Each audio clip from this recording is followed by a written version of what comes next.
Ionisation energy বাড়বে, এটাই স্বাভাবিক।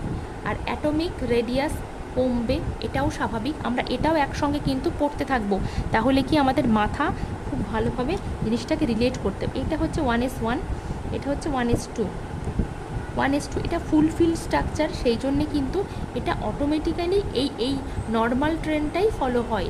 এবং শুধু তাই নয়, এইটুকু আমরা অ্যাজ এ শিক্ষক শিক্ষিকা হিসেবে মনে রাখতে হবে, পিরিয়ডিক টেবিলের মধ্যে হিলিয়াম হচ্ছে এর আয়োনাইজেশন এনার্জি সব থেকে হাইয়েস্ট হয় ইন দ্য পিরিয়ডিক টেবিলে সব থেকে হাইয়েস্ট আয়োনাইজেশন এনার্জি থাকে কিন্তু হিলিয়ামের ক্ষেত্রে। এটা আমাদের কিন্তু মাথায় একদম ঢুকিয়ে নিতে হবে। একইভাবে কিন্তু আমাদের পিরিয়ড 3-র ক্ষেত্রে একটা ছোট্ট চেঞ্জ রয়েছে। Sodium, magnesium, aluminium, silicon,